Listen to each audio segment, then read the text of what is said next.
Assalamualaikum warahmatullahi wabarakatuh. Selamat pagi anak-anak kelas 6 semua. Kembali lagi dengan Ibu di pelajaran tematik. Bagaimana kabarnya hari ini? Semoga tetap sehat dan selalu semangat ya. Nah, untuk memulai pembelajaran hari ini, mari kita mulai dengan berdoa terlebih dahulu. Berdoa dimulai. Oke, berdoa selesai. Jika sudah, kita simak video berikut ini. Pada hari ini, kita akan belajar tema 6F dengan tema Menuju Masyarakat Sejahtera di subtema 1 pembelajaran pertama. Nah, anak-anak, apakah kalian di rumah kalian memiliki adik atau saudara yang masih kecil? Kalau ada, coba lihat dan perhatikan. Mereka semakin lama akan semakin bertambah besar, kemudian akan tumbuh gigi, bisa berbicara, bisa berjalan, dan semakin pintar. Proses tersebut disebut dengan bertumbuh dan berkembang. Lalu, apakah itu pertumbuhan dan perkembangan? Pertumbuhan adalah proses bertambahnya ukuran dan volume tubuh sehingga tubuh menjadi lebih tinggi dan semakin berat. Sedangkan kalau perkembangan adalah proses pendewasaan atau pematangan organ-organ tubuh manusia seperti kemampuan berbicara, bergerak, dan berpikir. Tahap pertumbuhan dan perkembangan pada manusia dibagi menjadi dua masa, yaitu fase pranatal dan fase postnatal. Fase pranatal adalah fase pertumbuhan dan perkembangan manusia selama masih di dalam kandungan.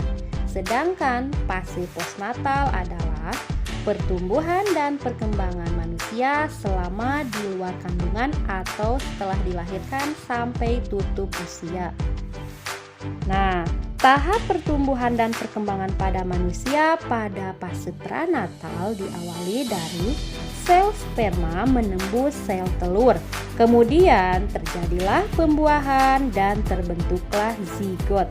Zigot akan berkembang dan terbentuklah menjadi embrio dan mulai terbentuk struktur manusia. Alat pernapasannya mulai terbentuk, alat pencernaan, jari-jari mulai terbentuk, dan jantung mulai berdetak. Bayi mendapatkan makanannya itu dari plasenta. Kurang lebih 9 bulan, bayi akan tumbuh besar dan siap untuk dikeluarkan dari rahim ibu. Tahap pertumbuhan dan perkembangan pada manusia yang kedua yaitu fase postnatal. Fase-fasenya yaitu dimulai dari bayi, balita, anak-anak, remaja, dewasa, dan lansia atau manula. Berikut kita bahas ciri-cirinya. Tahap pertumbuhan dan perkembangan manusia pada fase postnatal, tahapan ke-1 diawali dari bayi, usia 0 sampai 24 bulan. Masa bayi adalah masa awal pertumbuhan manusia sejak lahir. Masih sangat bergantung kepada orang tua, belum dapat berjalan, dan masih mengkonsumsi ASI. Tahapan yang kedua yaitu balita, usia 2 sampai 5 tahun. Pada masa balita biasanya sudah dapat berjalan, melompat dan berlari, mulai pandai berbicara dengan orang lain. Nah, tahapan yang ketiga yaitu anak-anak, usia 5 sampai 11 tahun. Pada masa anak-anak sudah mulai mandiri dan dapat melakukan pekerjaan ringan. Namun, masih perlu pendampingan orang dewasa. Tahapan yang keempat yaitu remaja, usia 11 sampai 18 tahun. Masa remaja adalah masa peralihan dari anak-anak menuju dewasa. Pada masa ini, anak laki-laki dan perempuan akan mengalami yang namanya pubertas. Tahapan kelima yaitu dewasa, usia 18 tahun sampai 60 tahun. Pada masa dewasa, manusia sudah mulai melewati masa pubertas.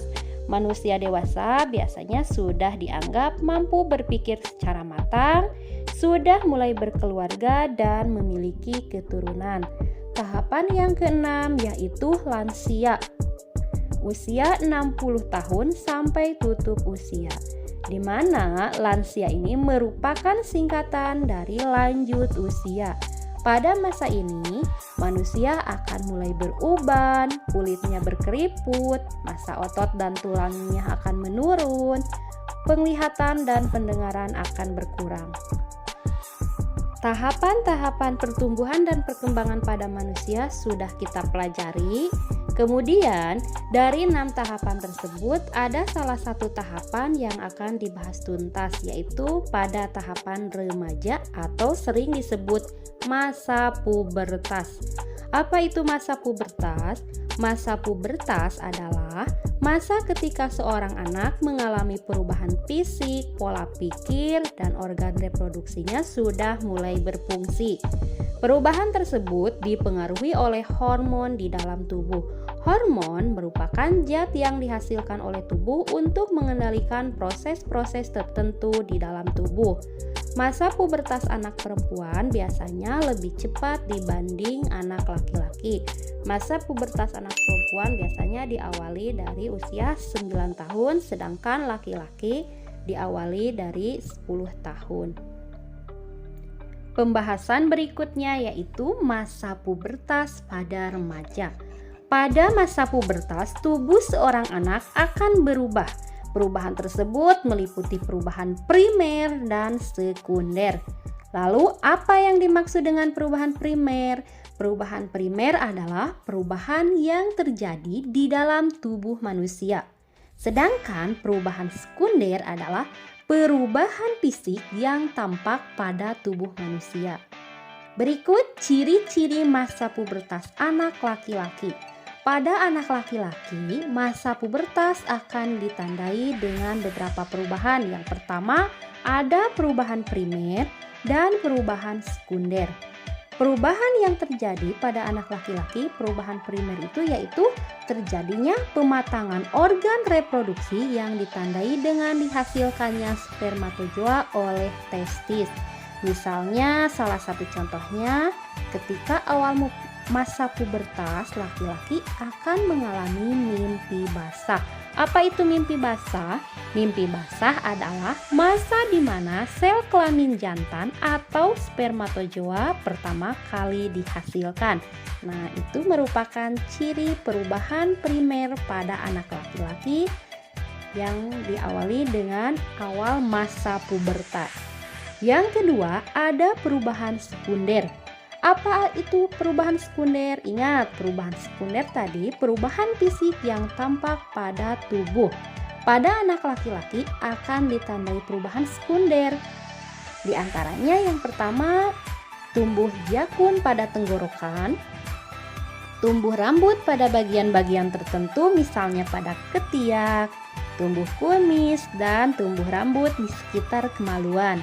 Yang ketiga, pundak dan dada menjadi lebih bidang atau lebar. Suaranya berubah menjadi lebih berat atau bass. Yang kelima, tumbuh jerawat. Berikutnya, ciri-ciri masa pubertas pada anak perempuan. Pada anak perempuan, masa pubertas akan ditandai dengan beberapa perubahan, yaitu perubahan primer dan sekunder. Perubahan primer pada perempuan yaitu terjadinya pematangan organ reproduksi yang ditandai dengan terjadinya menstruasi, yaitu keluarnya darah kotor dari kemaluan atau keluarnya sel telur yang disertai meluluh atau mengelupasnya di dinding rahim. Nah, anak-anak, jadi jika anak-anak kelas 6 yang sudah mengalami menstruasi itu jangan takut ya. Itu malah bagus bahwa anak-anak perempuan yang mengalami menstruasi menandakan perempuan tersebut perempuan yang sangat subur. Yang kedua, ciri masa pubertas pada anak perempuan akan mengalami perubahan sekunder. Pada anak perempuan akan terjadi beberapa perubahan sekunder. Pertama, pinggul mulai membesar dan melebar. Kedua, tumbuhnya rambut pada bagian-bagian tubuh tertentu, misalnya pada ketiak dan sekitar kemaluan. Ketiga, payudara menjadi lebih besar. Keempat, suara berubah menjadi lebih merdu atau lebih nyaring. Kelima, tumbuhnya jerawat. Dan keenam, kulitnya menjadi lebih halus. Selanjutnya, kita akan membahas bahasa Indonesia tentang kata kunci pada teks non-fiksi. Kata kunci adalah sebuah kata atau konsep dengan keistimewaan, yang berarti kata apapun yang digunakan sebagai kunci dan kode, atau digunakan untuk menghubungkan kata ataupun informasi. Sedangkan teks non-fiksi ialah sebuah teks yang ditulis berdasarkan data atau fakta dari sebuah kenyataan yang ada. Lalu apa saja contoh dari teks non-fiksi? Nah, contohnya itu seperti artikel, makalah, jurnal, berita, serta buku pelajaran atau buku yang lainnya yang tidak berkaitan dengan imajinasi. Kemudian, pada sebuah teks itu terdiri dari beberapa paragraf. Nah, dari setiap paragraf itu terdapat ide pokok. Nah, ide pokok inilah yang biasa kita sebut dengan kata kunci ataupun pokok pikiran dari sebuah paragraf. Bagaimana kita cara menentukan ide pokok? Nah, biasanya cara menentukan ide pokok itu kita tentukan pada kalimat utama. Nah, di setiap kalimat utama itu selalu ada ide pokok. Ide pokok inilah yang dinamakan dengan kata kunci setiap paragraf. Biasanya kata kunci ini sering muncul atau sering dibahas pada setiap paragraf. Lalu bagaimana cara kita untuk menentukan kata kunci pada sebuah judul? Langkah yang pertama tentunya kita harus baca dan pahami dari judul tersebut. Kemudian langkah yang kedua yaitu kita cari kata yang paling inti yang terdapat pada judul. Biasanya kata inti ini merupakan topik yang akan dibahas pada sebuah teks. Jadi ingat ya, yang dicari itu kata yang paling inti atau kata yang paling penting pada sebuah judul. Perhatikan contoh berikut. Menuju masyarakat sejahtera. Nah, pada judul tersebut terdapat 3 kata. Sekarang kita cari kata yang paling penting, yaitu kata masyarakat dan sejahtera.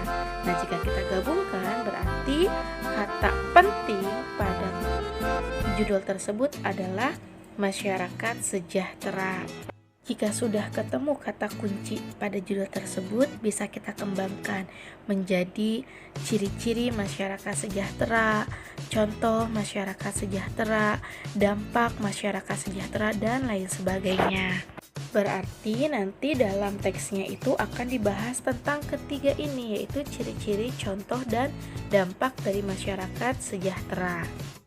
Jadi nanti ketika kalian ingin membuat sebuah tulisan, maka tentukan dulu kata kunci yang ingin kalian jadikan bahan tulisan kalian itu apa.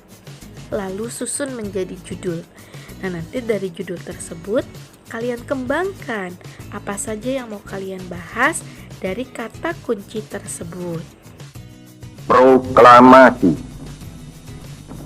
Kami bangsa Indonesia dengan ini menyatakan kemerdekaan Indonesia. Hal-hal yang mengenai pemindahan kekuasaan dan lain-lain diselenggarakan dengan cara saksama dan dalam tempo yang sesingkat-singkatnya. Jakarta, 17 Agustus 1945, atas nama bangsa Indonesia, Soekarno-Hatta. Proklamasi kemerdekaan menjadi tonggak sejarah bagi perjuangan bangsa Indonesia. Meskipun terdiri atas suku yang berbeda, rakyat Indonesia bersatu dalam memproklamirkan kemerdekaan negara Indonesia. Lalu, bagaimana sejarah teks proklamasi dirumuskan? Proklamasi kemerdekaan yang dilakukan tanggal 17 Agustus tahun 1945 menjadi peristiwa penting bagi bangsa Indonesia. Peristiwa tersebut menjadi tonggak sejarah di mana bangsa Indonesia berhak atas kemerdekaan dan wajib mempertahankannya. Diawali dengan dijatuhkannya bom atom oleh tentara Amerika Serikat pada tanggal 6 Agustus tahun 1945 di kota Hiroshima dan pada tanggal 9 Agustus 1945 di kota Nagasaki. Jepang akhirnya menyerah kepada tentara sekutu.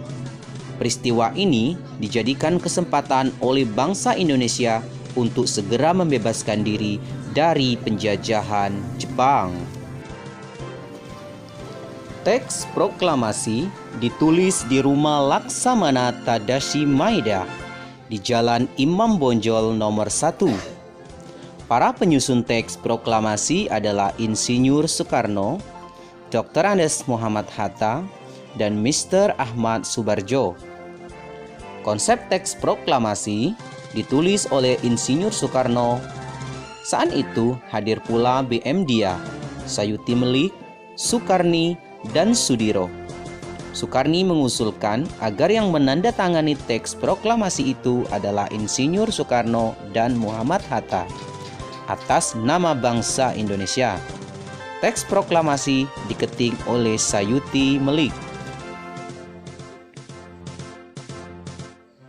Pagi harinya, 17 Agustus tahun 1945, di kediaman Soekarno, Jalan Pegangsaan Timur nomor 56 Jakarta, telah hadir antara lain Suwiryo, Wilopo, Gapar Pringgodikdo, Tabrani, dan Trimurti. Acara dimulai pada pukul 10 pagi dengan pembacaan proklamasi oleh Soekarno dan disambung pidato singkat tanpa teks. Kemudian bendera merah putih yang telah dijahit oleh Ibu Fatmawati dikibarkan. Proklamasi memiliki makna yang sangat penting bagi bangsa Indonesia. Berikut ini makna proklamasi kemerdekaan bagi bangsa Indonesia. Pertama, menandai lahirnya bangsa Indonesia sebagai bangsa yang merdeka. Proklamasi kemerdekaan Indonesia merupakan peristiwa bersejarah bagi bangsa Indonesia. Peristiwa ini menandai kelahiran negara Indonesia. Indonesia menjadi bangsa yang merdeka dan terbebas dari penjajahan bangsa asing. Penderitaan rakyat selama masa penjajahan membuat bangsa Indonesia bertekad menjadi bangsa yang merdeka.